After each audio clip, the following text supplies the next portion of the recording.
এখন বাজে 1:30 মতো। এই যে বাইরে ভীষণ রৌদ্র করেছে আজকে, হঠাৎ করে ঠান্ডা হঠাৎ করে গরম।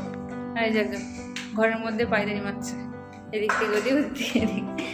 আর আজকে মা খাবার লাগাচ্ছে সবার জন্য দুপুরের। জামাই করেছে খিচুড়ি আর শাশুড়ি মা করেছে মিক্স সবজি লাবড়া। আজকে হচ্ছে মিক্স লাবড়া তরকারি। আজকে খিচুড়িটা টাইট টাইট করে করেছি। আজকে একটু ঝরঝরা করার চেষ্টা করেছিলাম, যাই হোক বেশি সিদ্ধ হয়েছে। বাদাম টাদাম দিয়ে আজকে সমস্ত সবজি দিয়ে খিচুড়ি, এদিকে লাবড়া তরকারি, আর সবাই মিলে বসলাম এখন খেতে। কি রে আজকে শনিবার খিচুড়ি, ভাত হয়নি? চলবে? চলবে। কি তোমার খিচুড়ি চলবে? চলবে না? নিজে হাতেই খিচুড়ি করেছো আজকে। চিংকি জানি নিচ্ছে খিচুড়ি, একটু করে খা, মোটা হয়ে যাবে। শাশুড়ির হাতে লাবড়া তরকারি, জামাইয়ের হাতে খিচুড়ি। শনিবার করে ওই খিচুড়িটা বানায়, বুঝতে পেরেছেন মাতাশ্রী?